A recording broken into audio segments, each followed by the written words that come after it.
we're going to do some information sharing and just some updates, particularly on the system. And then we'll also be just talking you through around the two-factor authentication and the TED data dashboards, which we've finally got a copy of. We'll show you a little bit and just some final tweaks that we would like to make to them. And then we've got 2 roundtables. So this is just going to be an open discussion. We'll share a little bit from our perspective. And then the second roundtable was a question from another trust, and we'll go through that when we get to that section. And if we've got time, I'd also like to talk to us about some new ideas for functionality for next year. So I really want to add some new things. And Lee and I have already got some ideas, but we definitely want your input. And then we'll do some session reflections and signpost to the next events. Absolutely. Oh, thanks, Sam. So just a reminder, particularly if you're new, this is our TED collaborative I guess purpose or ethos that we work to. This is something that we co-created with our first trust that were on board with TED, but essentially what it's all about and what these events are about and all the sharing that we do and that collaboration that we do, it's around helping each other. So the sort of ethos that we want to present through these sessions is to be present and curious. Please do participate and share. There are no silly questions. You're all coming at this from different perspectives, but also with similar sorts of questions and maybe challenges and things that are relevant and that you can share. So if you're brand new to this, then welcome, and it's great to have your perspective in the room. But if you're experienced and you've done TED many times maybe, then your experience is also so valuable for us. We want you to listen actively and respect others as we part of these sessions, as we always do, and also be creative and solution focused, and that's definitely going to feed into some of those roundtables that we have. We really want to get your ideas that can help to influence what we do next with TED and how we build on the success that we've already had. Okay, so first couple of things in terms of information and updates. So I guess the big ones that are on people's minds at the moment, the last sort of 6 months really, we've been working towards this two-factor authentication. We're now working towards an October launch, so that will be next week. We'll be going live with multi-factor authentication. So I just want to sort of check in on how people are doing with that and show you some of the answers to questions that have been cropping up while we've been in the sort of trial phase over the last couple of months. We were originally intending to launch this in September, but based on feedback that we've had and sort of the numbers of people who set this up, we have delayed this till next month. But what we do need to do is make that mandatory to really sort of shore up that security around TED and make sure that we're compliant with NHS policies, NHS digital requirements, and cybersecurity requirements. So I did want to just give you a bit of a demo on some of the things some of the questions you might be getting around TED, and also I guess a little bit of a prep as well in case you do get any questions once that becomes mandatory and maybe people get locked out of the system or might be experiencing troubles with the MFA. So without further ado, what I'm going to do is log in and share my screen. Bear with me. Here we go.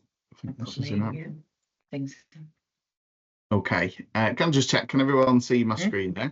Yeah, it's fine. Okay. So I'm logged in now as a trust admin, and just like any other user, when you log into TED at the moment, if you've not already set up multi-factor authentication, at the top here you'll see this black banner at the top, which is really a prompt, a reminder that you haven't yet set it up.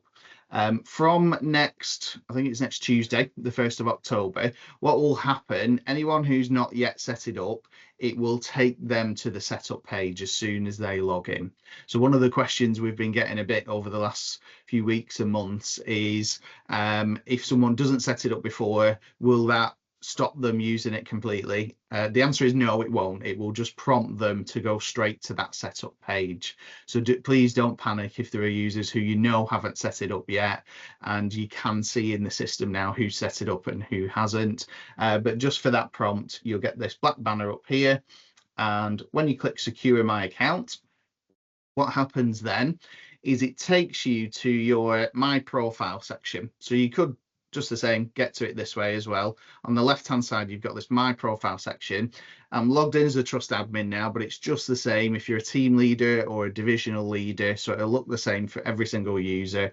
And when you come into this trust admin section, if you scroll down, it gives you options to update your password and things, but the part that we're interested in here is your two-factor authentication method. So in here, there are two options which you can set up for this, because we realize people use this in different ways. Some people might use their mobile phones more than others. Others might be more comfortable with their email address, but you've two options in here. It defaults to the app, but I can drop that down and select email if I want as well. If I select app, I've got two buttons here. So whether you're on an Apple device or an Android device, you can download an authenticator app from your relevant app store. And there are a few different ones out there. Microsoft Authenticator, I think, is the most popular one. There's a Google Authenticator as well, and some other ones as well. So if someone's already using a different authenticator, which they might do for maybe your trust login, I know we do in our trust for using Office 365, but other people might use them for logging into their bank or into the Sainsbury's account or different accounts that they might have. I know Sam does that. So yeah, people use it for different reasons, and I think it's becoming more and more common. But essentially, you'd select either the app or the email. If you select app, what will happen when you decide to enable this?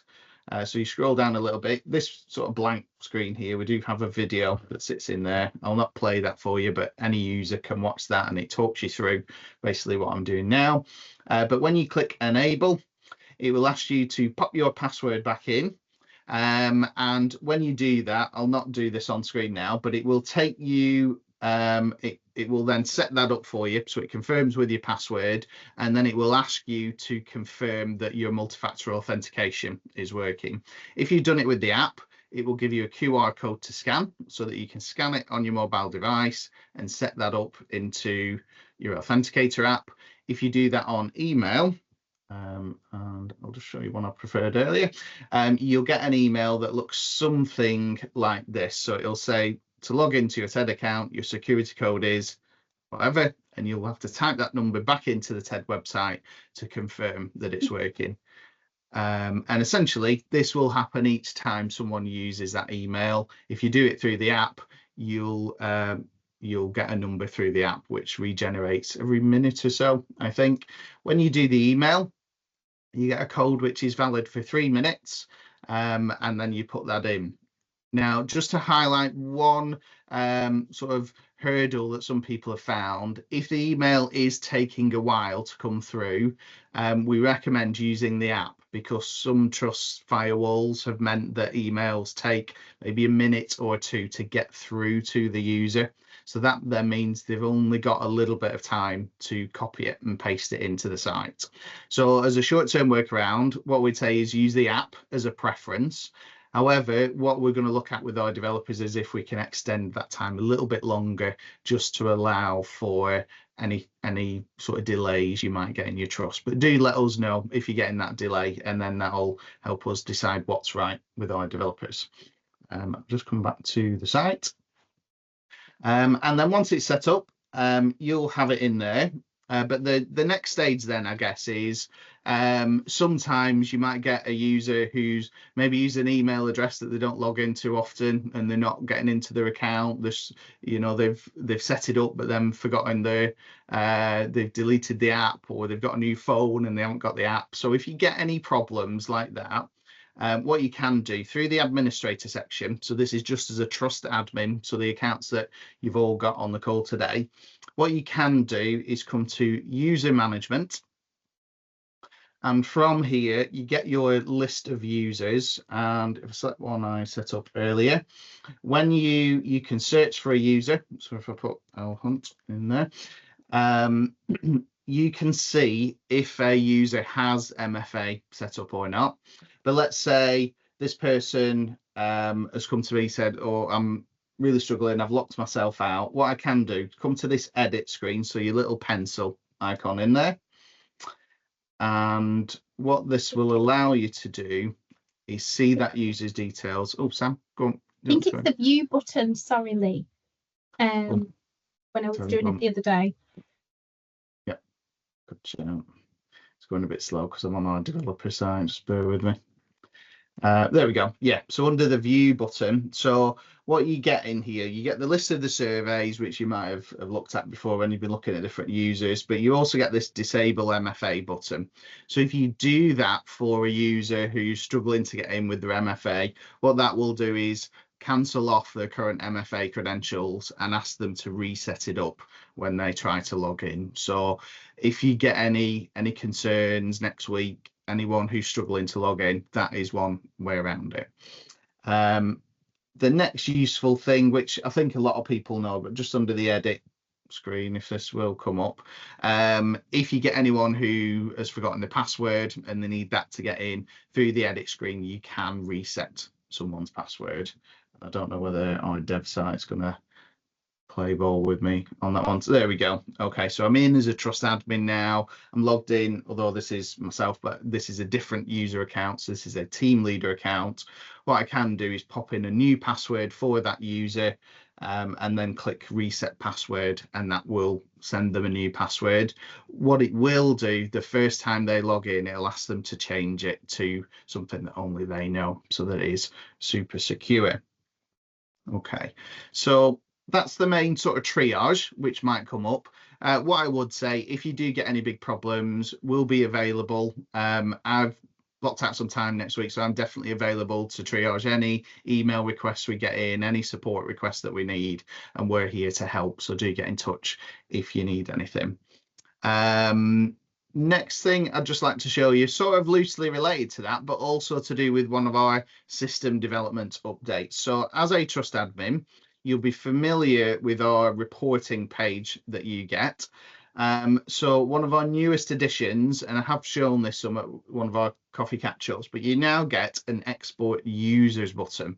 So this is something which a few of you have requested, really for a multitude of reasons, really, but it's a really useful download that you can get. So in the past, we've talked about exporting trust data, which is a high level, sort of at divisional level, look at your TED figures.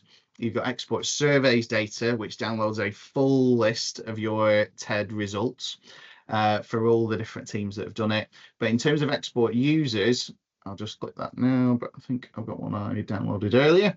What this does is downloads a list of all the users in your organization's TED database. So what you get on here, I've anonymize the emails on this one because this is from our trust, but what you can see here, you can see the names of all the different users that you've got on your system. You can see the emails in there, but you can also see by divisions. So this can be useful if you wanted to filter down by different divisions. Let's say if I want to filter here, maybe I want to just have our corporate services division here, and I'll filter any others out. But also useful information. I think something, those of you that have been established with TED for quite some time have been thinking of ways that you can give users that nudge, either sometimes to do the first TED, or sometimes maybe because they're ready to do a follow-up TED. Maybe it's been 12 months or over 6 months since they last did a TED, and you want to maybe check in with them, maybe offer some support, maybe invite them to some of your events or workshops that you might be running around team engagement. But what you can see in here, against each user, you can see the date their account was created, so how long they've been on the system. You can also see when they last logged into the system.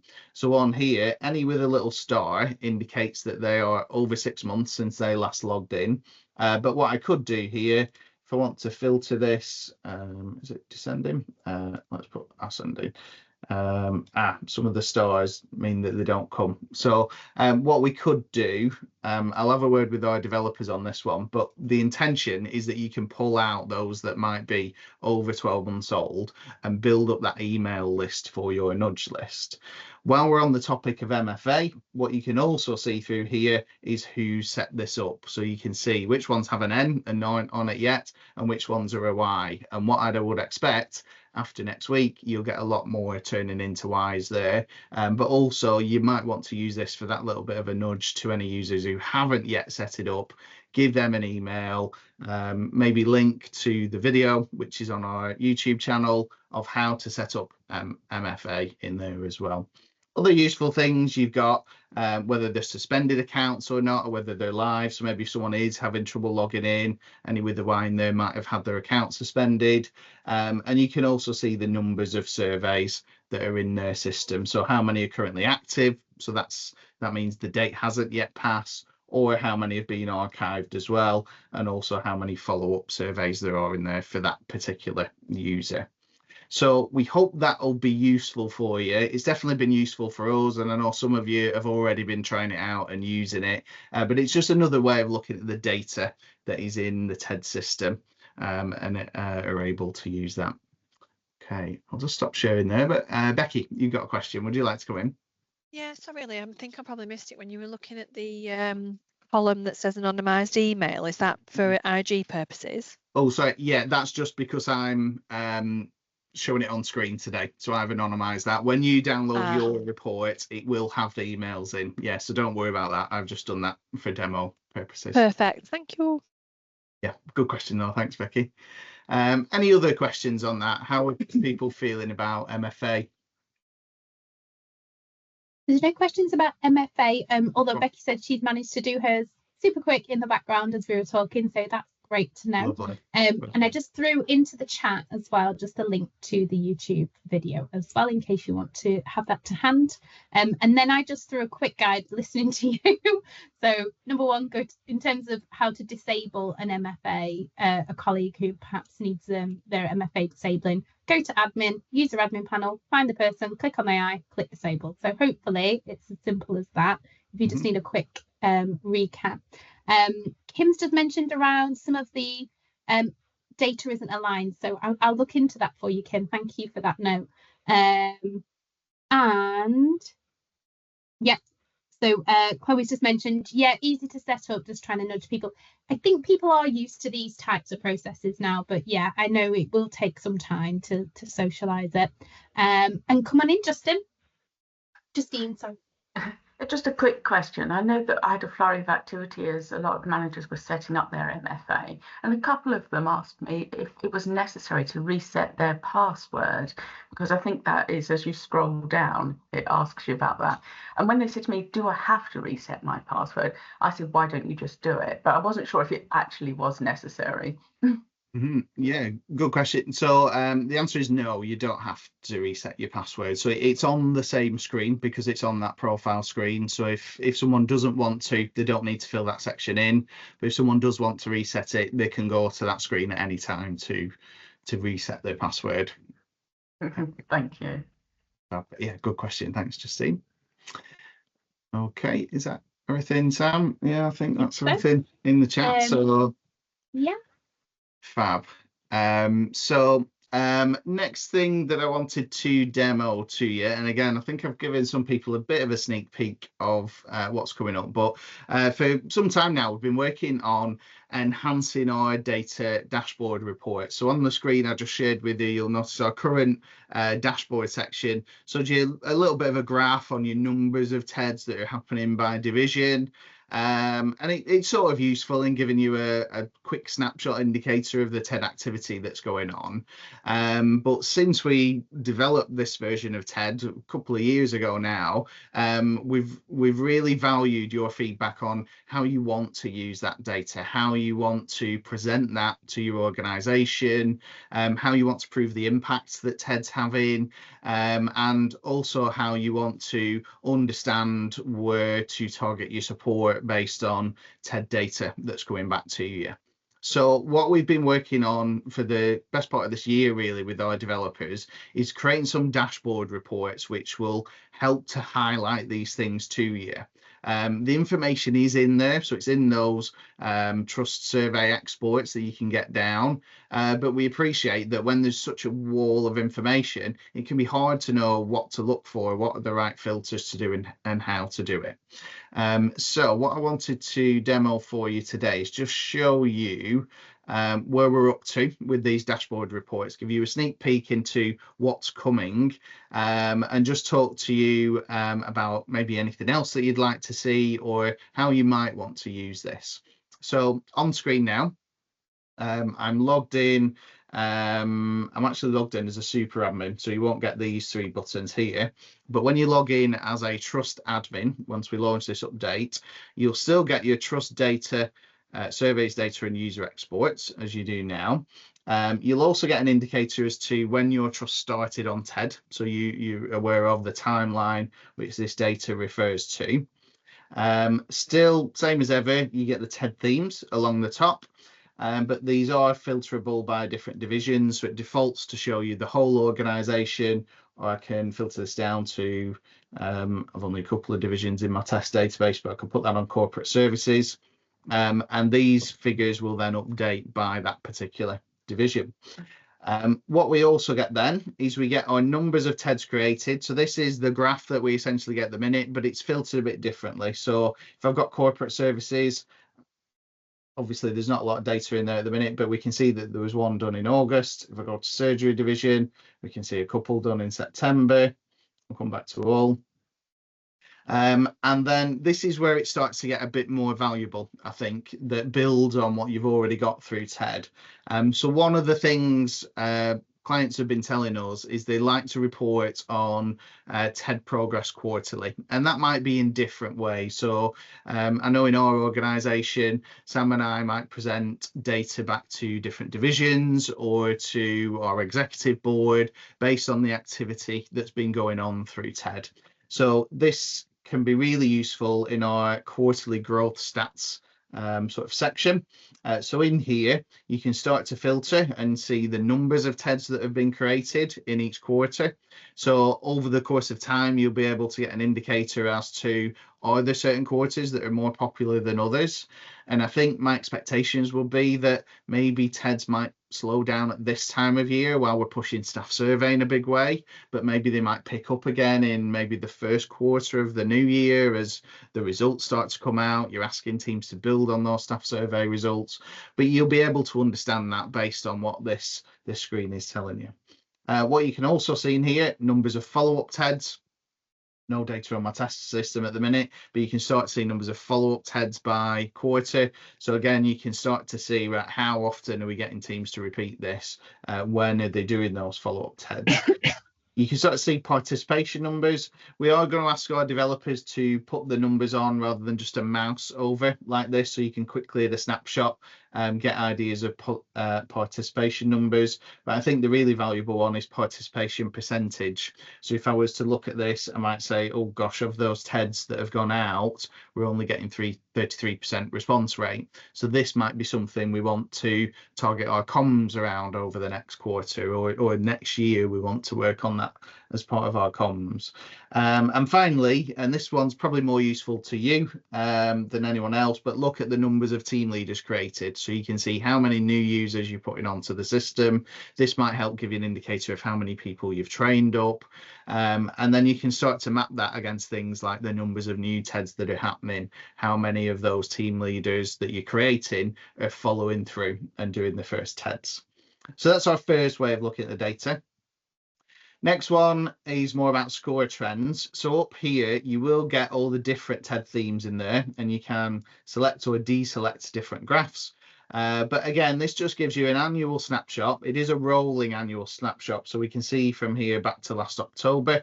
But what you'll be able to see is where those peaks and troughs are against each of the different themes. And again, just sort of useful to know, I guess, really, are there different times of year where communication maybe might be working more successfully than others? Are there things that are highlighting to you at different peaks and troughs in the year? As we scroll down, it gets a bit more more sort of flexible in terms of the way you can manipulate this data. So we start to get a date select. So this is where we can start to filter down our graphs by whatever date range you want to put in. So if you want to look at the past year or the past 6 months, you can pop that into these different sections here. Let's say if I put this beginning of June and ends, let's say today. These won't change because I've only got a bit of data in there, but what you then get is for that date range, you can see as an organisation which are your highest scoring questions within the TED survey. So I can see here I've got a couple of questions on working together, one on valuing individuals, team engagement and team purpose. These are our things that we've performed really well at, or our teams have over that date range that we've got in there. We can also see which are our lowest scoring themes in there. So again, you might want to look out on here. Are there any themes that are cropping up more than once? Are there certain questions which maybe link with staff survey that you want to build on, or that you want to highlight particular toolkits to teams across your organisation, so you can start to get an understanding? And because you can change the date range, you can then compare that to the same period last year maybe, and see if there's been a movement in that over time. Next little snapshot of data. Again, this is dictated by those date ranges that you put in, but you can also look at the number of users who've created a TED, so you can start to see that activity against your user list. So you might want to see over the last 12 months how many of our perhaps 200 users have actually set up and done a TED. You can also see the users who haven't created a TED in the last 12 months. So this might be useful if that number gets quite high. You might want to go back to that user export and give those users a nudge. Or maybe there are certain users who are ready to be suspended. Maybe they've left the organisation.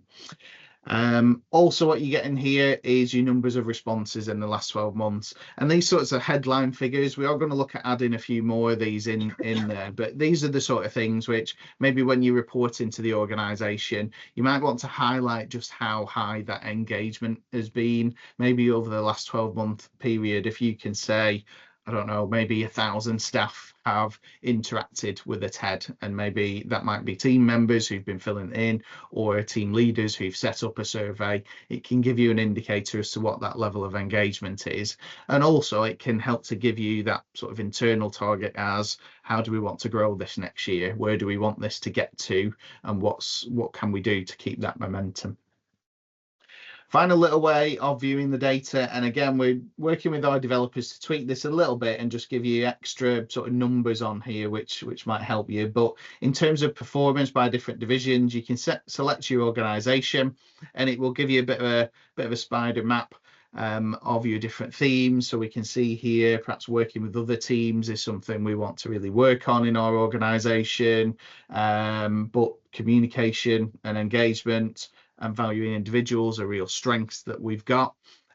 So again, you can mouse over these to see the different figures, but we're going to try and make these a bit more obvious so it's easy to pull that data for you. You'll also be able to filter this by your different divisions, and again it doesn't look much different for us because I've only got a couple of divisions set up on my test database, but that will hopefully help you get a quick insight into what is TED telling us, what is that data actually is saying, and where are those trends, what's the payoff of the work that we've been doing, and where might we need to focus our efforts next. And again, as we start to talk later in today's session about staff survey, this I think will be really useful when you get your survey results in, to start to cross-reference with how is this mapping with TED, how has this sort of been influenced by TED over the last year maybe. Okay. So that's how it's looking at the moment, but I'd just like to throw it open to any feedback, anything else you'd like to see included in there, or how you might want to use it when you get this update. I'll pull out some comments, Lee, if that's okay. And feel free when I read them out just to jump in, guys. You know that we're very informal here. So I put question. I've got this new thing now, Lee. I put question marks next to the questions, and then it helps me find them. So for score trends, will it just be TED score, communication, and working with other teams that we can track? So that's one of our questions for our developers. We picked up on that, didn't we? This was the first version that they've provided to us.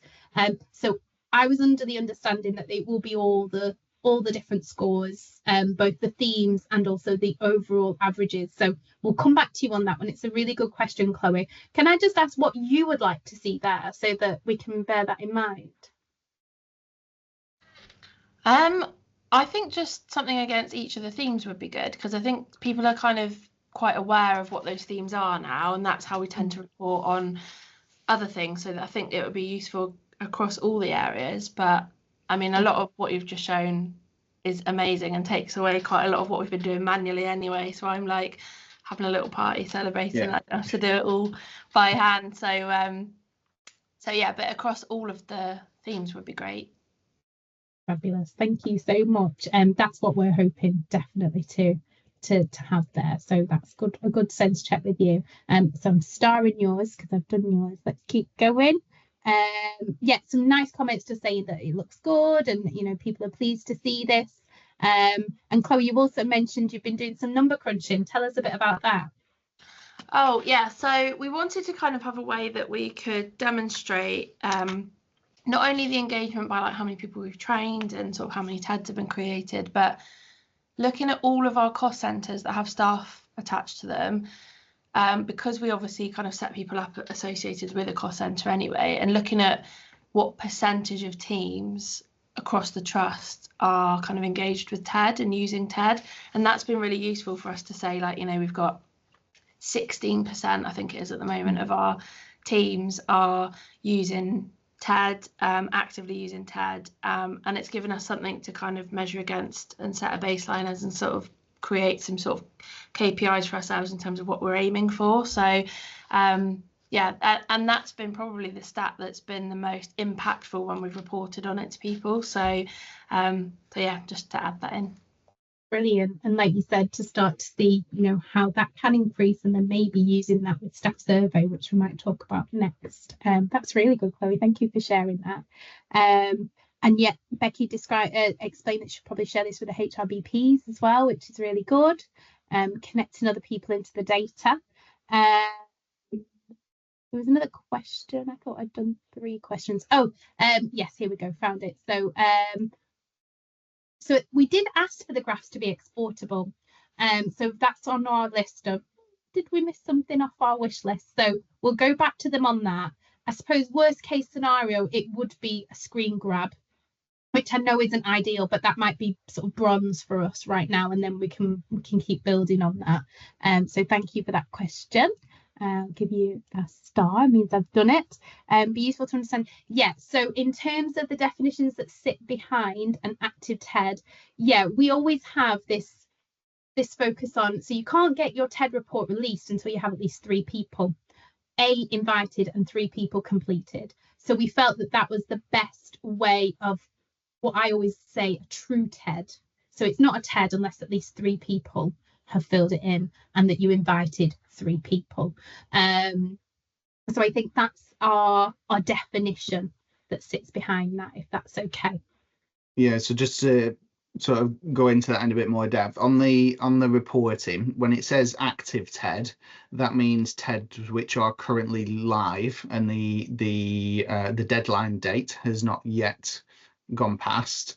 But yeah, what Sam's getting at, all the reporting that's in here, we've made it so any TED reports, any TED surveys with less than 3 responses will not show up in this data, because we know one of the first things I do when I download the export report is filter out any with 0, 1 or 2 responses, because that isn't yet a TED which a team is going to be using. So what we've done, and what our developers have done in the background, is all of the data that you see in that will have already filtered out any of those non-starting TEDs or TEDs that haven't yet got to that stage where we can class them as a real TED, essentially. But yeah, good question. And I've just put as an action for us, perhaps, Lee, shall we make a little crib sheet once this is up and running, absolutely, so that we have those definitions. That's really good. So I think that was all the main questions, unless anyone else has got their hands up. One of the things I was just going to jump in and show, and I know I'm taking us off our timescales now, Lee, I'm just making sure I've definitely anonymised this. I did working with Merseycare. I don't know if Merseycare are on the call. And Becky, I think we did this for your trust too. I did explore what we can get out of the raw data. And if you want, I could maybe do a lunch and learn just on this perhaps for us. But I basically downloaded the trust data. And this is all anonymized now, and I've just tweaked it a little bit. But and I wanted to kind of show the type of things that you could get out of your data. And it is a bit manual, but once you have done that work, it would just be a case of updating it every month and dropping in any new team leaders. So so this is our trust data, just to show you an example. So I've got the raw export, which is just the data that's downloaded, and then I've done the filter of true TEDs, which is what I would describe as they've got at least 3 people invited and 3 people have completed it. And I've removed anything else, and I've taken out any that we've got testing, because we've always got a few tests, haven't we? And then what I've done around the side is I've just pulled some very crude totals up, just using some quick functions, so that I can see at a glance how many people have invited, participated, and my raw scores across the top, and then also all my questions as well. And so I've done that for 3 years. And then I've pulled in a summary data sheet. So I'll send this around for people to have a look at. But what you can start to do is sort of create yourself maybe a summary sheet, which is a bit like what we're trying to get with the dashboards. But if you wanted something that actually had the breakdown so that you can monitor it and check in, I've kind of done where you currently are, different year breakdowns, and then almost like an in-month tracking, and then done that at divisional level, done that with your summary themes, and then your breakdown of your TED themes, and then the overall average question. So what I'm going to suggest is if anybody wants to do a lunch and learn, it won't be the best lunch and learn you've ever been to, but to try and explore creating something like this, please let me know, and we'll try and put one on perhaps just after staff surveys gone live.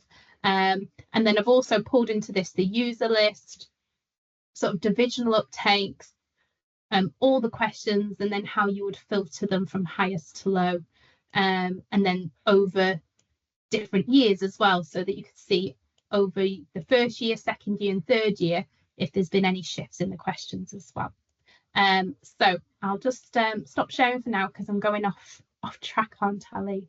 But yeah, we can do that for you.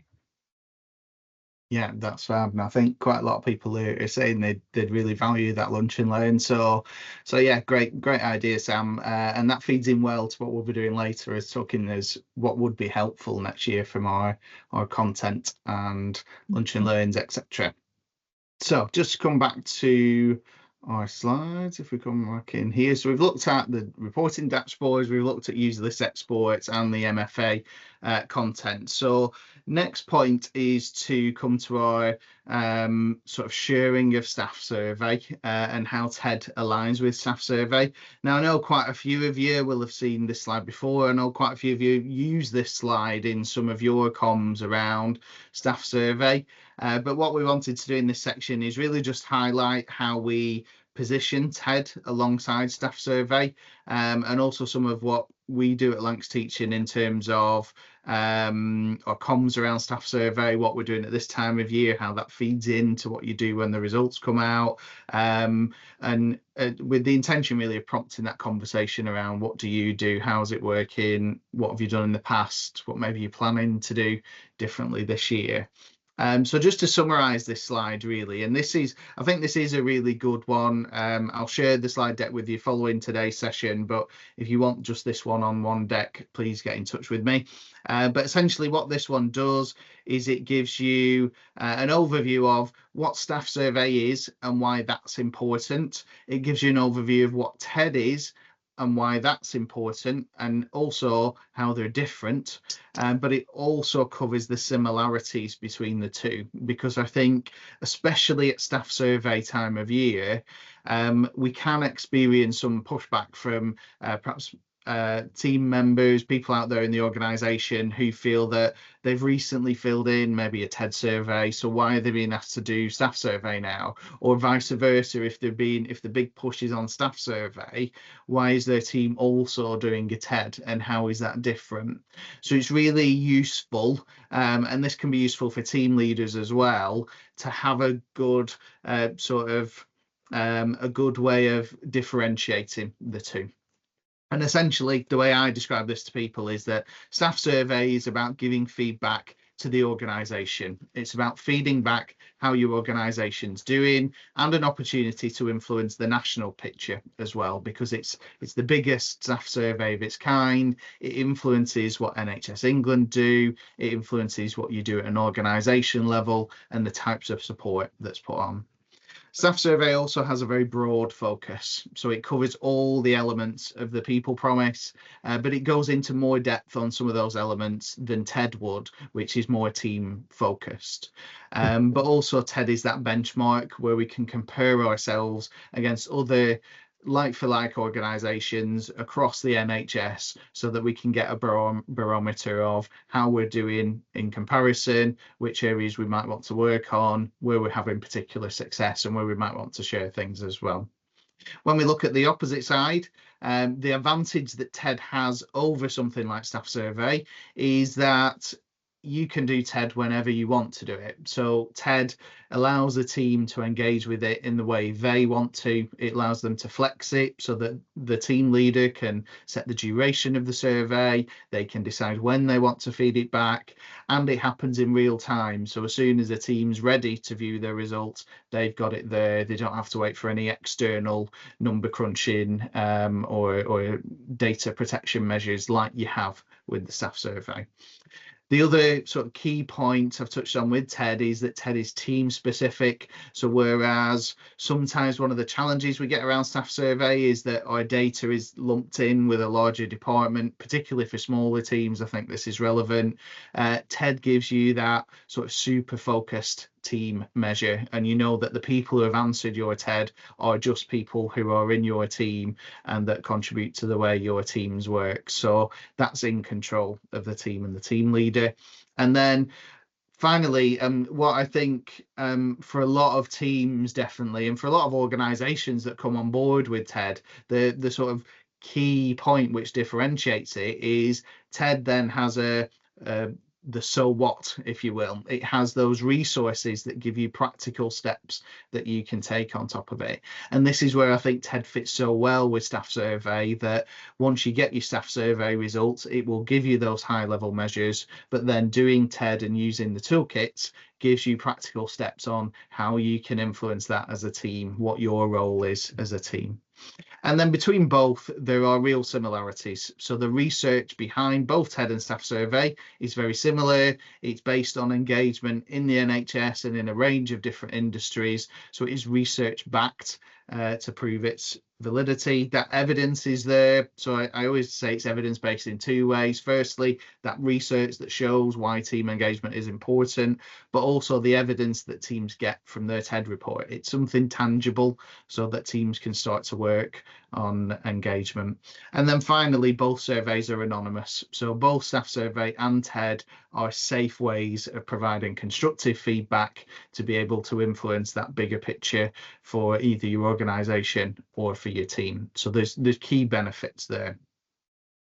Okay, so next I'm going to hand over to Sam. Did you have some slides from us that you wanted to share before we go on to that next slide? Yeah, if we pop onto the next slide, and we'll just so what I thought we could do in this, just a little round table. I'm just going to remind you of, I think I've shared this a number of times, but how we position TED in our LTH approach. So following the survey, in our post-survey activity, we talk about how everybody has a part to play in developing those positive team cultures. And what you can see, I know it's a bit small, but what you can see is TED runs throughout those. So it's, you know, divisional level running TED with your team at senior level, and then team leaders to run a TED, and then of course team members to participate in their TED and contribute to the plan. So you can see that we layer it in during all of our communications as well.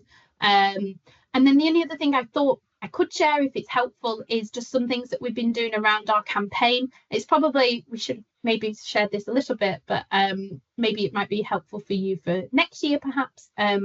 So I'll share that now. And then as I'm talking through that, if you can just be ready to share perhaps what your trust approach is, anything that you've used in the past, or any ideas that you're thinking of for NSS 24.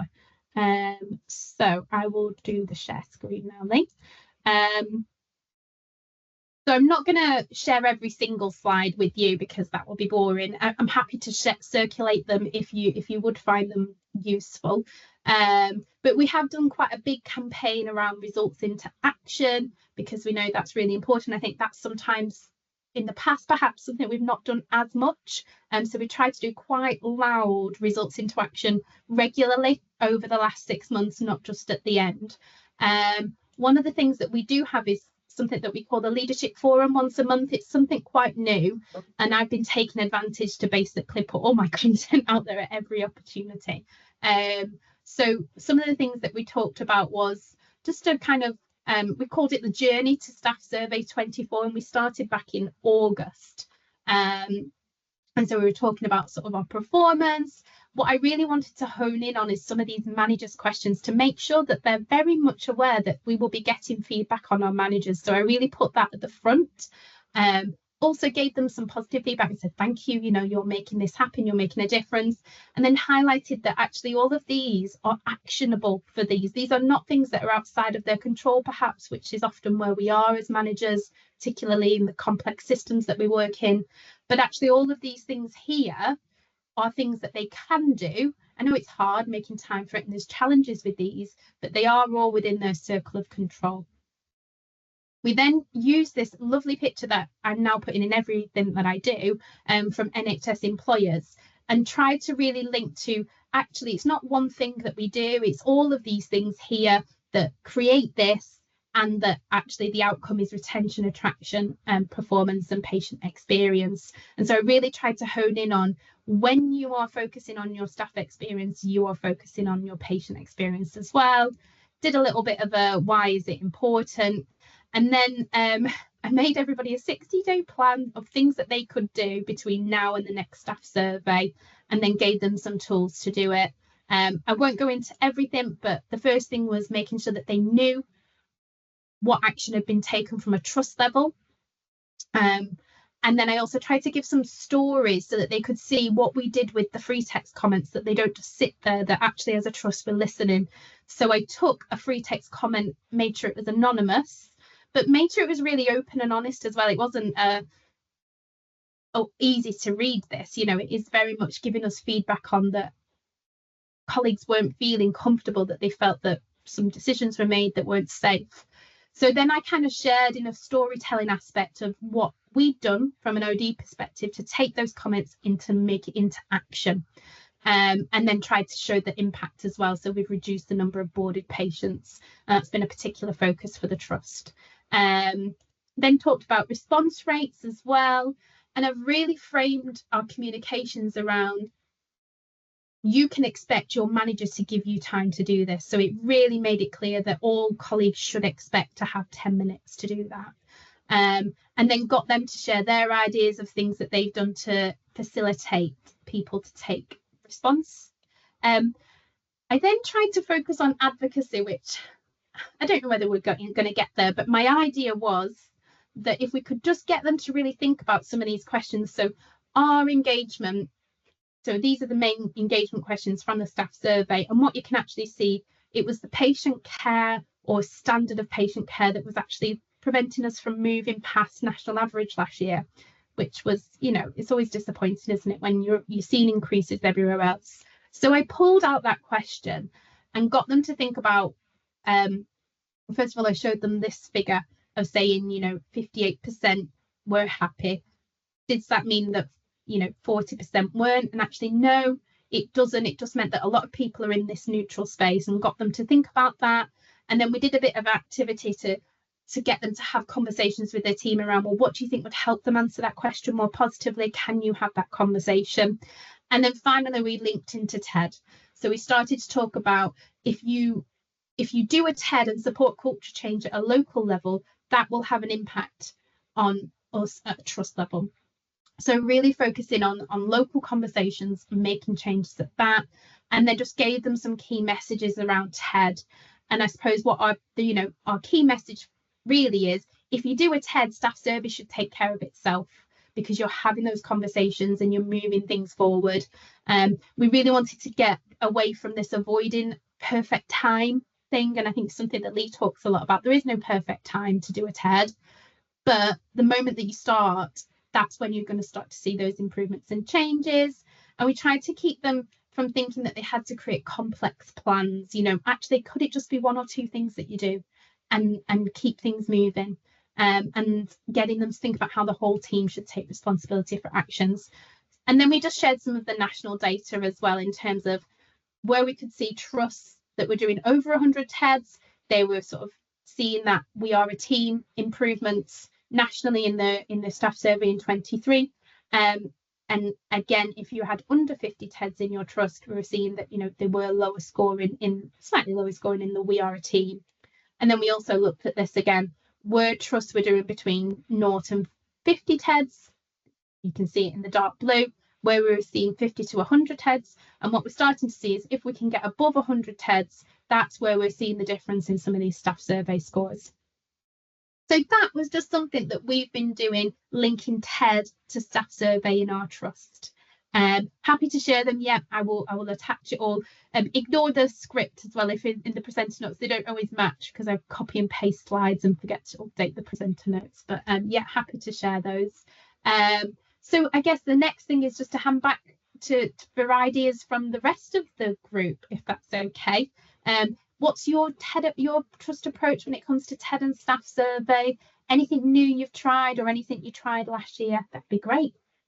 I can see some things going in the chat. I think everyone's a bit quiet. I know there's probably lots of things you're doing on staff survey at the minute. I just wanted to share something I reflected on as you're going through that, Sam. I think when you look at that data on staff survey of how many colleagues might have just selected the middle option and selected unsure, so they've neither positive or negative. I think that's a good one to highlight, just how having a TED in the run up to staff survey, or if a team's doing it now, even while staff survey is open, can help to nudge people towards that perhaps hopefully more positive side of it, because it means those teams will be having a conversation around those topics that are in there.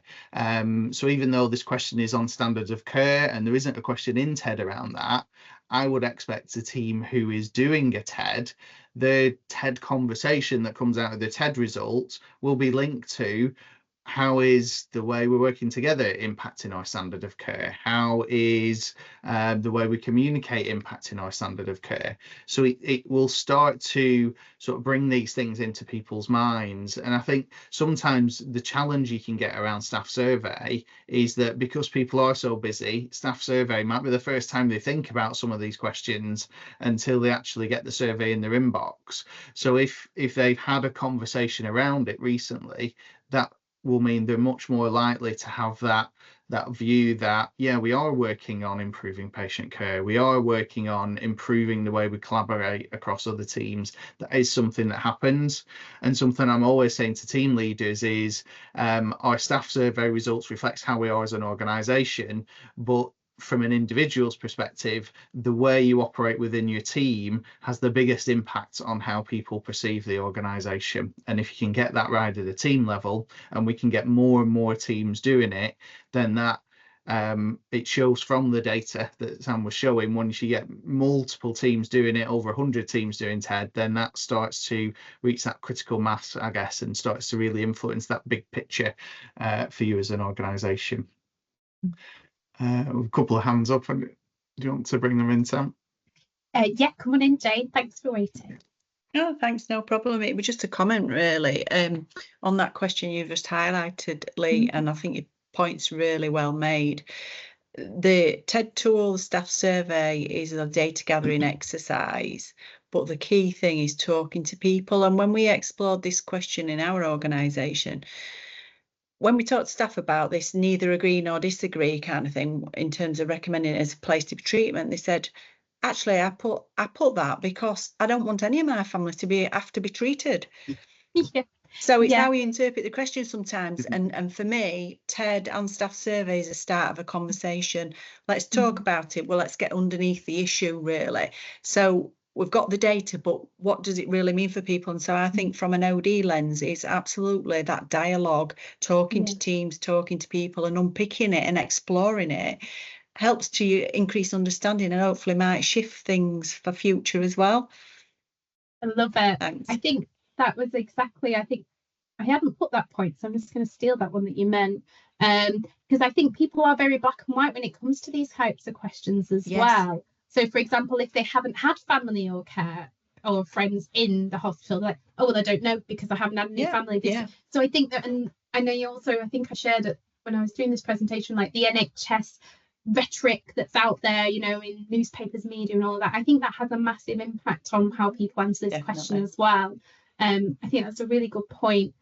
What we've tried to do, the huddle sheet will be circulated. I've not finished it yet, but again, happy to share that one. Because this question does seem to be a proper stickler for us, I've put in the huddle sheet some examples that people shared in the session of all examples of great care. Because I'm almost trying, what I'm trying to suggest there is it that you just don't know that we do great care? Like, here's some examples, and then some other questions to get them talking around, you know, just those things that you said. Unpicking it and exploring it. Yeah, absolutely. Thanks. Thank you so much. Becky, come on in, and then I'll come to the chat. I agree, Lee, with your points around, you know, the NHS Staff Survey and what I refer to as paternalistic questions around the organisation and how people interpret that. Senior managers is another one. Who is the senior manager? Whereas I talk about there's a statutory requirement for us to have the staff survey as part of the NHS contract. It does absolutely do what you talk about, Lee, in terms of informing that wider piece. But actually, if you're a team that's got less than 10, say in your cost centre, that means you don't get the opportunity to see your team level results. TED is a way for you to absolutely take the action within your team that's within your sphere of influence to do.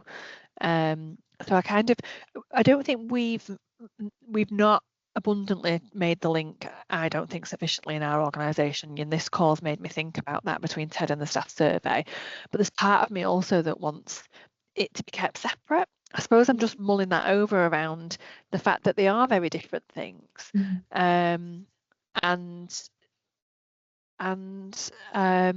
there's probably opportunities, I think, when we get into the results phase, especially around we are a team, where I think I could be more intentional around making that link for managers around elevating we are a team in their directorates and teams using TED. And I really like what you do at LTH. You see TED as part of that.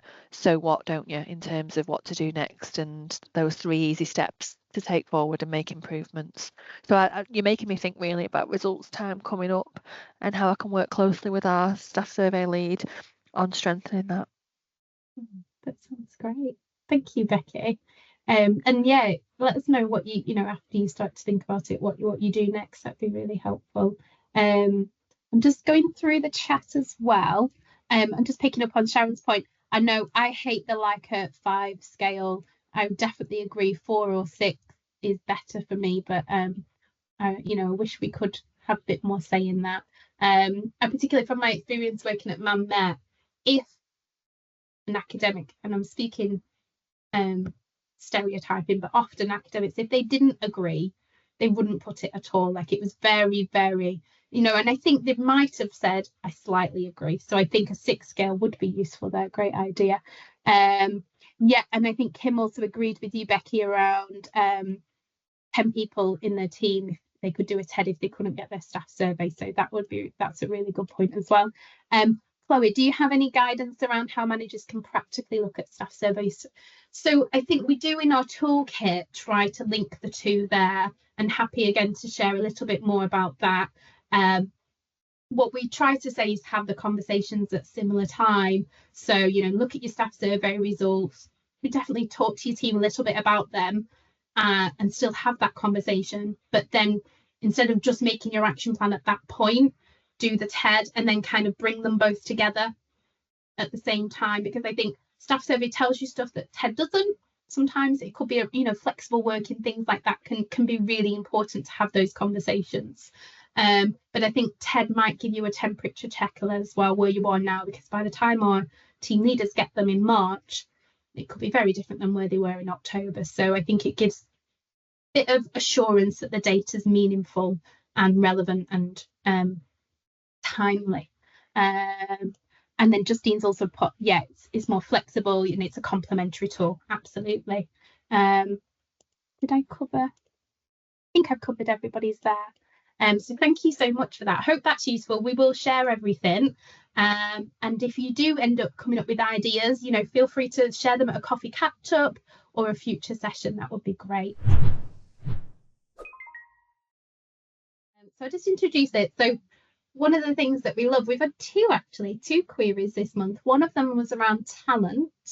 And unfortunately, Claire from East Kent couldn't come to this one, but it is something that she might come back to. So we'll probably pop it in the follow-up email. But Claire would love to get a little bit of a view around talent and how colleagues in different trusts manage talent in their trust as she's part of a programme. So if everybody's okay with that, we're going to open that up as a discussion in the future. This one was particularly from North Cumbria colleagues. So Kim, what's the colleague's name in your trust who got in touch with us? I haven't written it down. It was Kayla. Thank you. So Kayla got in touch where she's running a program around managers and Managers Hub. And now, ironically, it's something that we're trying to do as well. So I thought this would be useful for us too as a trust. And so she's looking at a project around onboarding first managers and the support. And she's thinking about creating a program, but also a Managers Hub that would signpost them. So it was a call for ideas, help and sharing. Has anybody got anything like this already in terms of the Managers Programme or a Managers Hub? And if so, would you be able to share any ideas, maybe even the follow-up conversation? So I'm just going to put it out there. I had done something similar at a different organisation that I worked with, so I was going to share a little bit around that. But I thought we could do a little whiteboard activity if everybody's okay with that.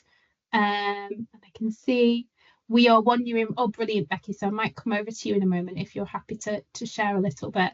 So I'm going to try, if everybody's had a chance to read that. So we're looking at, what would we do? You do a managers program currently? Do you have a managers hub? Or what would you include if you did? If this was your project, what might you be doing? So I'm going to stop sharing for a second and hopefully share the whiteboard I set up previously. So let me know. So we're trying to use whiteboard a bit more now that Google Jamboard has been taken away from us. So what I've done is just set up a couple of different tabs. Feel free to navigate as you see fit. I've just got you on follow me at the moment just so I can show you.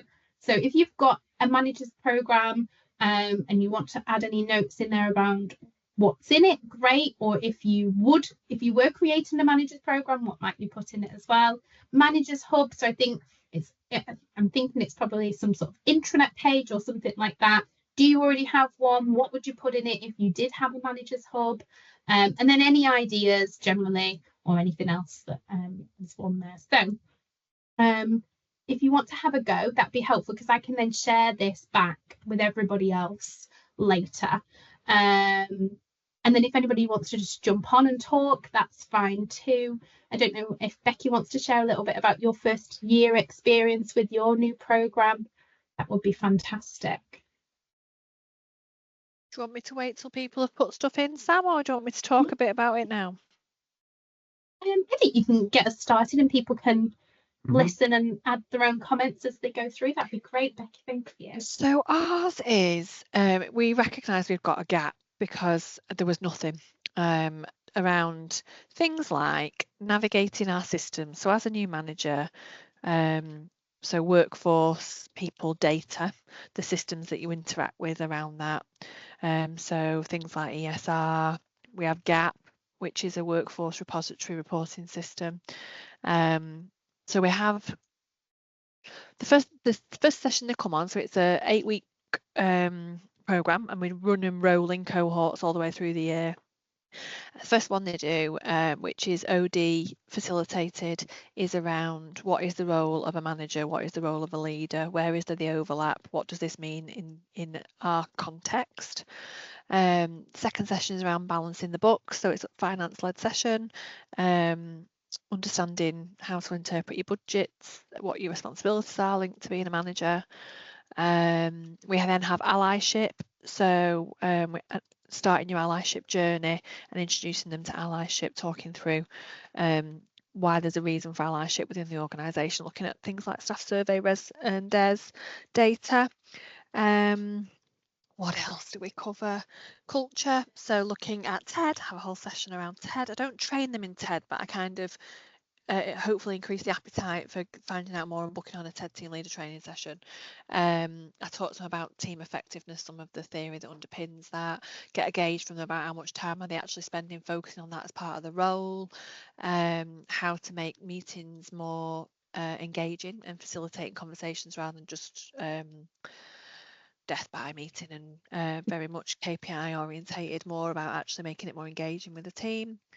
What else do we do? They have the session on systems, and that's led by the work. So our approach has been faculty based in the fact that I bookend the sessions, start and end, introduce the speakers, but the speakers are like the subject matter experts in the organisation that own the I suppose what that manager needs to interact with around those corporate systems. Session on governance, what does governance look like within our organisation, when will your role interact with the governance? And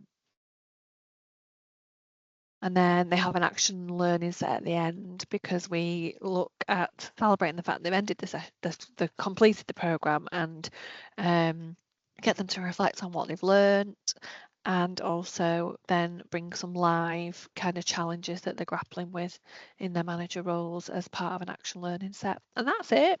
It's under review at the moment because we've done year one of it. It's evaluated well. It's definitely fulfilling a gap. Now word's got out, more and more people want to have a place on the session.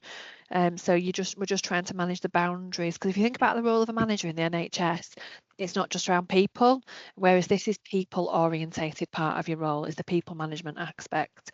So we're trying to just put some boundaries around not making it a free for all. And we probably need to now look at a management competency framework, because we've done this without having such a thing in place, to make it really clear around what the role of a manager is. And the idea is we've got a leadership programme called Flourish, and it builds upon it. So then that's looking at more inclusive and compassionate leadership and getting the best from people, healthy leadership practices and behaviours, etc.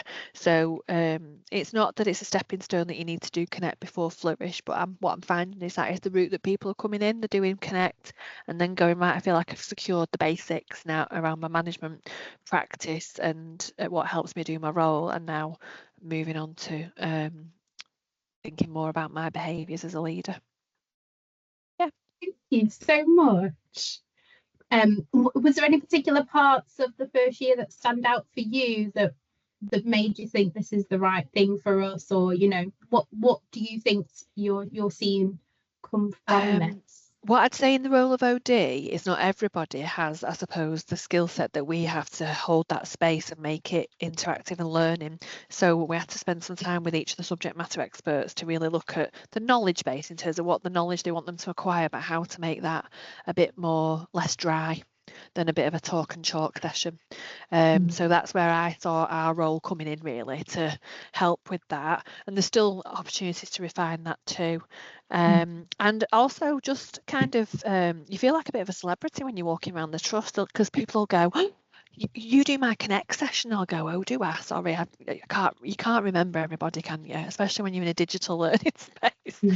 But then they'll say to you, oh, I've really got something from it. So I think word's got round that people, it's not we've not had to try and fill the spaces. They're people are keen to get on the programme, which is good. Oh, that sounds really good, and the positive impact and and a little celebrity status. I love that. I always think the same, because you go on to different briefings and you're talking at, so we have like 200 people on our leadership forum, but I'm sure people know you and you can't always see them. Fantastic. So I'm seeing some other comments as well on the chat here. So mapping her up, yeah, that's that was mine, but I think someone else has written that one on there. So mapping your offer and looking at what your gaps are, balancing the books. I think that would be a good one for us to think about, Lee, as well, because finance is a big part of our current priorities. Someone's mentioned that they do have a new managers program. It's 1 day and can ask colleagues to share. Is it all right if I just ask who that was so that I can follow up on that after?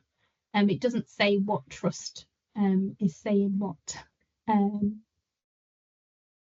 It's a Blackpool. Oh, Jane.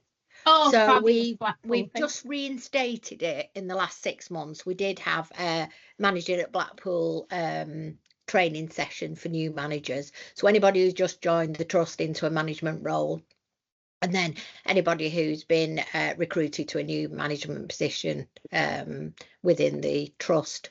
So it's really popular at the moment. So we have introduction, we have leadership, we have ESR, bank staff. So it's all those things that our subject matter experts come along and do the training session on. I've not actually devised it. It's one of my colleagues, so I can ask her to share it for you. And then she's done a booklet which is on the People Hub, so it just leads everybody to the right place. They can get more information on things. Also, what we did do is we've been looking at a new people and management development programme alongside our leadership development programmes. So we did start that, I'd say 18 months ago, but then with staff shortages and things like that, people leaving, we're just about to reinstate that. So that's things like again, finance, ESR, all those subjects that we need to be teaching people, recruitment, whatever. But it's there's about 8 sessions, so it's a rolling programme. So we're just about to get back to that, to delivering that. Oh, I thought someone wanted to come in there. Thank you so much for sharing that. I've just added Blackpool onto there so that I can come back to you guys and follow up. That was really helpful. I'll just move across the board here. I've written down all the things that Becky was describing as well, so we can share that after. So we've got some people are focusing around leading teams, team dynamics. That's really good, and that option to use TED as a project, that's a really nice way to blend those in. Coaching, that's a really good point. We're trying to focus on offering coaching to new leaders, particularly in their first time, especially if they've stepped into a role within their own team. I think that's where they really do need that support, where they're moving from being a peer to perhaps then having to lead people that they were friends with. I think that's really helpful. We've got a manager support network. That's really good. Expert run sessions. That's similar to what we do with our managers update once a month. And I also reflect on what Becky was saying there. I find that that's my role in those sessions. So, we had someone who came in to talk about health roster last week, and I was the one who could help them design it, but they were still the experts there. So yeah, definitely see that too. If I look across the managers hub, so yeah, sometimes people put they've got an internet page with everything on offer, details for new managers on the people. So I feel like we need a people hub, Lee. We're behind the trends. We need a people hub. Would anybody be prepared to share maybe a screenshot or something, or in the future maybe share with us what their people hub looks like? I think that would be really helpful. Community space to ask questions. Yep, Lee's put our TED on there. I saw somebody else had said that as well. Oh yeah, recruitment, we've got that one on there. Connect management development courses. Brilliant. So I think there are definitely people are working on this and doing a lot in this space. I don't suppose if I was to share details with North Cumbria, would anybody be happy to maybe do a bit of a show and tell with the managers hubs and showcase things, perhaps if you are able to? Maybe you just pop your name in the chat and I'll make sure that I connect us up. Was there any other comments on there that I might have missed, Lee, from your other ideas? A map of required options. Yeah, that is really, I think that would be really good for us actually, Lee, because we have so many things. I do think there must be some way of framing it around. These are the essentials. These are your next layer, kind of your master classes or going into a bit deeper. I like that idea. Tips and tricks. Yeah. We were talking about that earlier, weren't we? AI. Oh no, Yeah, it's Lee. I put that one down. Pinch your Me ideas, and Sam. Lee were talking about that one. Oh, I need to go to bed. That's brilliant. Is there any other questions or any other ideas that we could pull upon? Anybody want to share anything verbally before we look at the next round table today? Well, I'll share that back, and if there's a topic that you want us to explore, do get in touch. If you want to lead a discussion, we're more than happy to share in the future. So let's move forward onto the next session. Okay, so we're looking at the 2025 team TED Tool development. So we're coming to the end of the dashboards. It's taken a little bit longer than we'd hoped originally, but I'm already ready to move on to our next enhancements for the following year. I've had some really good conversations with lots of people over the last 6 months around gaps or things that would, wouldn't it be great if TED did this? Wouldn't it be great if that? So I just wanted to kind of bring this all together with anyone who's here. And just to think about, well, how could we enhance our site?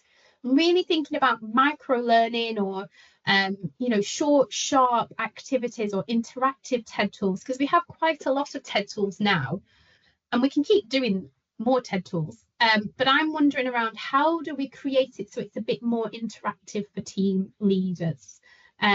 Also thinking about what else would you like the system to do? Because I think what I'm hearing is that idea of capturing team action plans is a gap that we would like to sort of sort out this year. And then the final thing, I was going to open up a bit of discussion around AI and see, how are you using AI? I feel like I'm using it a lot, and I was describing to Lee these kind of the shame of using AI sometimes, like I'm cheating or something. But I thought I would talk to you a little bit around AI as well. So any food for thought around how we could enhance our site, either picking up on some of the comments I've already got on there, or anything that you would like to see.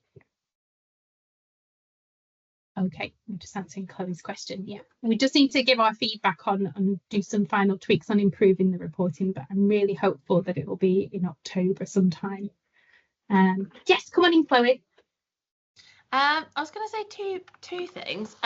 In terms of enhancing the site, we've had a few managers who've kind of chosen to send out multiple TED surveys because their team's very large, and maybe they've kind of split it into kind of sub teams, but that they're feeding back to the team as part of like a larger team away day. Yeah. So they found having those individual reports really useful, but they've often said about like it would be great to have something on TED. I know we can do this manually, but on TED that kind of allows them to sort of select some of those reports and almost create like a merged sort of highlights report that gives them a bit of a flavour that they can feed back kind of more widely at a sort of a larger team away day, and then sort of break off those teams and get them to think about the specific areas of focus for their teams. That's been fed back to us a couple of times. And my other point was around the action planning.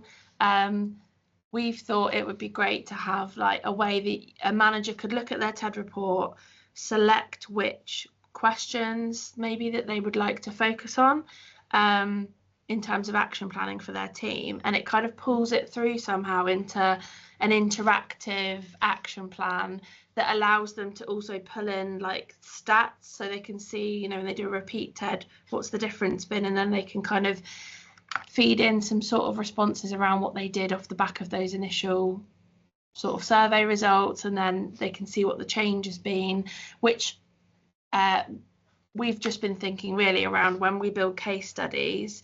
We want managers to kind of have this information already in their mind, and it would be great if it was like logged somewhere in TED in a way that like I say, it's sort of an interactive action plan, almost they're sort of drawing bits out of their report, and it can pull in the stats to kind of complement that to help them kind of demonstrate the impact that they've had. Sorry, that was very waffly, but hopefully it made sense.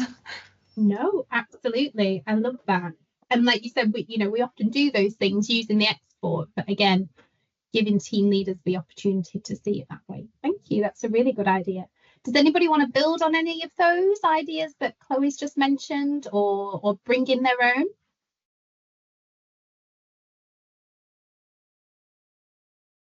I think I'll just build on that a little, Sam. I really like that idea, Chloe, about an interactive action plan. I think we're always looking for ways to sort of nudge team leaders to get in that action plan. And I think it'd be something that maybe not all team leaders would use, but having something there for them that just sort of set out a bit of structure for them would be really useful. And if it could pull in that TED data and maybe link to useful resources, useful toolkits that map with the data, I think that's a really great idea. Just on what you were saying about logging, what were you getting at with that? Is it a logging so that we can pull data on that, or what's the intention with logging the action plan? I think we've just found that managers are great at the point that they've got their report and they can focus on which areas they want to kind of discuss in more detail with the team and use moving forward as kind of action points. But when we then meet with them maybe a little bit further down the line, they sort of can't really remember what exactly they did or which areas they wanted to focus on. So I was thinking more tangibly. I know for a lot of our managers, if it was all in one place and the action planning was there built into the site for them, they'd probably be more likely to do it, so that when we come back to those conversations with them, I guess it's like with appraisal, isn't it, where you can't remember what you've done throughout the year type thing, but it's kind of there and they can kind of log as they go, because hopefully they'll be kind of accessing TED fairly regularly. Mm-hmm. Yeah, that sounds like a great idea, because I'm sort of visualizing it as it'd also be something good for a team to be able to use to look back on. This was our action plan from last time. Here are the toolkits we used. How's it gone since then? Do we want to use the same toolkits again? Do we use them again? So it can prompt those conversations in your TED discussion. So yeah, I really like that. Great idea. Any other thoughts or suggestions on what you'd like to see either in the system or in terms of support from us as well? I think that comment, the bottom one about AI that Sam mentioned we were talking around earlier, is just thinking around what opportunities are there for us to use that, because I think AI is one of those things that everybody's sort of aware of. You might have dipped your toe into it, but we're not fully sure of what that potential is. And I think, I know, Sam, you'd had a little bit of a go at putting some TED data into an AI platform, and there's maybe things we could, I'd have to speak to our developers, see whether it can be built into the site, but there may be supports that we can put onto the site that gives advice on how people might want to use AI and where it might help with some of those things, like coming up with action plans or deciding on what are the key questions to ask in different situations, or how do you deal with a particular topic. AI could help that and enhance some of the resources we've already got in TED, maybe. Yeah, I mean, I was in a particular situation where I had to facilitate a TED last minute and I was rushing. So I decided to just, initially I was just looking at the free text comments because there's quite a lot. So I just copied and pasted them into AI and just asked like a question. And it was fantastic, actually. It was really helpful. It sped up my process when I only had a couple of hours the day beforehand. And then I started to also copy and paste some of the data in. And it was giving me just really helpful feedback as well. So I think there's something around how do we provide that opportunity and nudge for team leaders to use AI without taking away that initial exploration of the report, because I think that is where they learn, that is where they focus on what the report's telling them.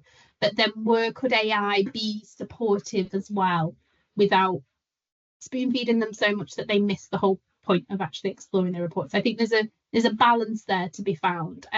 I think for us as OD practitioners, though, if you are, honestly, I would recommend using AI. I've got it open now every day. It opens up because it's helped me so many times in the last few weeks, because we've been so busy with, Lee had a holiday, didn't he? Oh my goodness, I nearly died. And then we've also lost a colleague and our administrator as well. So I have been using it more and more. For example, I was pulling together the programme for the Our People Awards. We have nominations that are pages and pages long, and I just wanted a summary. So I was just copying and pasting them in and getting quick 1 paragraphs. And it honestly, what could have been a 4-hour job took me 20 minutes in the end. So I think maybe there's something for, you know, if you are exploring AI as an OD practitioner and you're coming up with good ideas of ways of using it, you know, please share it with us. Yeah, definitely. I completely agree with what Sharon said then. You know, you do need to know what questions, and that was one of the things Lee and I was talking about. Is there something around exploring the use of TED data and AI ourselves, and then providing almost the questions that the manager can copy and paste in with their TED report, so we could test that a little bit and make sure it's robust. I think Christine had a hand up first. Come on in, Christine. Hello. I was just answering this question, and I was going to say, I think to develop in supporting the manager experience, I think it will be quite useful if we can have like podcasts. So because I know there are a lot of knowledge resources that are very, very useful on the TED tools. So some of our managers that I've been spoken to, they do listen to their podcast quite a lot, especially on the way journey to and from work.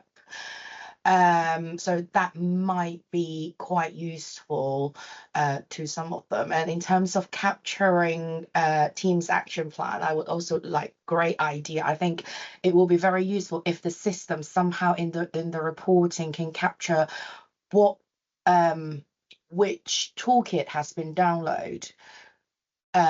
Because at the moment I am making notes of each team's what tools I have been recommending to practice, and I think if the system can capture that, then as a practitioner we can then go in and really see what has been tried, you know, what are the plans we can try. And in terms of AI support, please tell me more, because I know it is going to be so useful, and I am really rubbish of using AI.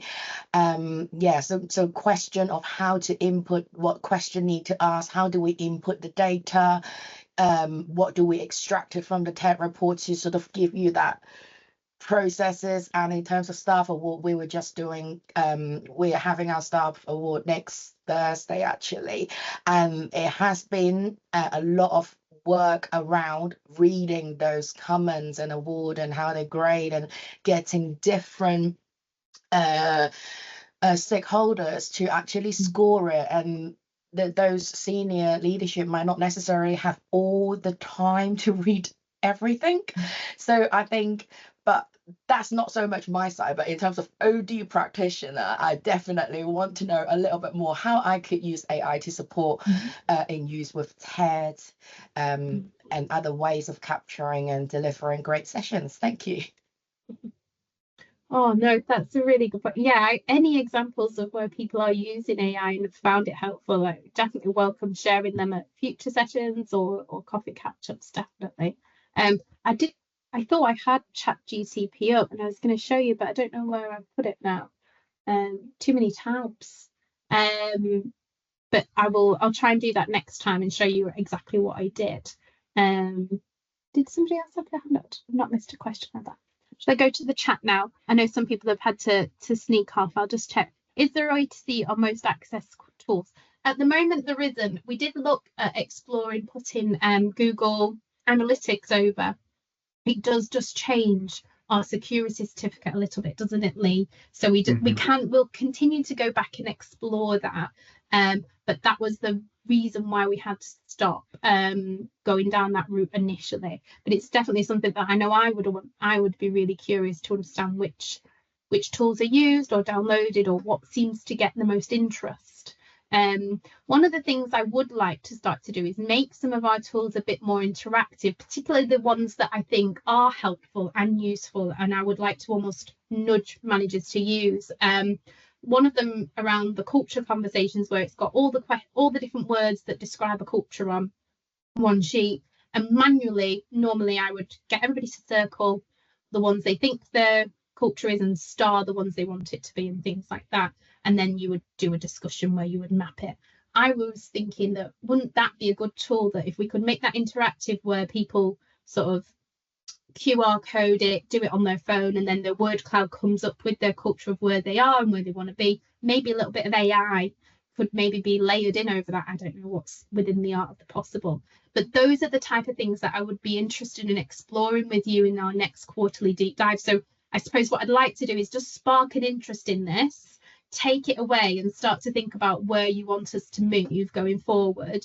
The other tool that, and I think I put it on the other one around difficult conversations, just keeps coming up all the time. Managers not having the conversations or avoiding a conflict and not dealing with the root of the problem. So I was thinking, wouldn't it be useful to have almost like a self-coaching aspect where we teach in just like 90 seconds, bite size, this is what a difficult conversation is, why you need to have them, and then almost get them to do some reflection in the tool. So my idea would be, you know, who is it that you need to have a conversation with? You type it, why, and you kind of, it's almost like a self-coached conversation with them, and then get them to use almost like sentence starters or framework to make them think about how they're going to approach it, what their opening might be, how they're going to tackle it, get their examples of the behaviors that they see, when you're giving feedback to a member of staff and things like that. And then perhaps at the end, it gives them a printout or an export of that conversation framework ready to go, so that it perhaps that's something that they could take into the conversation or as their notes. So that's where my head's at. How can we make activities that are interactive, the type of activities that managers actually do need to be doing a bit more? And what would you like to see? It's particularly thinking about micro learning and this sort of new generation of managers who are used to reels. I'm often on Instagram and I'm watching reels and I'm thinking, oh, that'd be good in a session. Like I would love to do it. So I'm just thinking around how can we think about like 90 seconds, 2-minute videos that are going to capture the manager's attention a little bit, but also give them that learning as well. Yeah, that's what I was thinking. So Chloe, if there would be a new page on the website, there would be maybe, my manager tools or something like that, where we would maybe have a confrontation conversation, a team conversation, a culture conversation, and that they would be part of that, and then maybe like your team action plan and think on my team development or something like that. So I think if we could just let you sit with that over the next month or so and start to capture ideas, email them if they're in your head, or maybe bring them to a future session, that would be really great. So I think I've covered the questions today. Probably ready to wrap up if that's okay with you, Lee. Yeah, absolutely. So yeah, lots of great ideas there. Thanks everyone for sharing. And I'm just reflecting on that. I think there's definitely scope for one of our future deep dives or lunch and learns, looking at how we can use AI. It's something I'm definitely going to have a play around with, but I really appreciate all your input if you find any useful ways of using it. And in terms of how we update the system, I think there's lots of potential for what we can do. And whilst we can't promise any of these things, we've always got to take that to our developers and see where, think about what we're going to get the most value from, what's going to help the team leader as well as you as OD practitioners, and those of you that are looking at that data from an organizational context. So there's sort of 3 or 4 different levels of users that we want to make this work for. But I think that's been really helpful. So thank you everyone for sharing. So Sam, if you could just go on to the next slide. I'll just pop a link in the chat as well. So if you do have any feedback on today's session, let us know how you found it. It's been great to listen to all your ideas and to get your feedback on some of the things we've been doing, some of the new things in TED. I'll just pop this link in the chat. But also, if you do have ideas or there's things you'd like to cover, us to cover in future events, that's so useful for us because it helps us gear the content towards what's most useful for you.